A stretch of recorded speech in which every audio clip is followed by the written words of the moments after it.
Like, subscribe, and hit the bell to see more of ERD's repairs. This is a Vicor MegaPAC multi-output custom power supply that was sent to us by a semiconductor fab. These are used to power Applied Materials Mirra tools and even have their own AMAT number. These units usually come in after their caps begin waning and the unit no longer outputs as it should. We rebuilt these units and tested all the outputs in our video to make sure there was no longer any issue.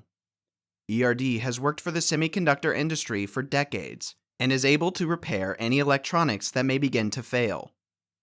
So, if you're having any parts that are in need of repair, call us today for your quote.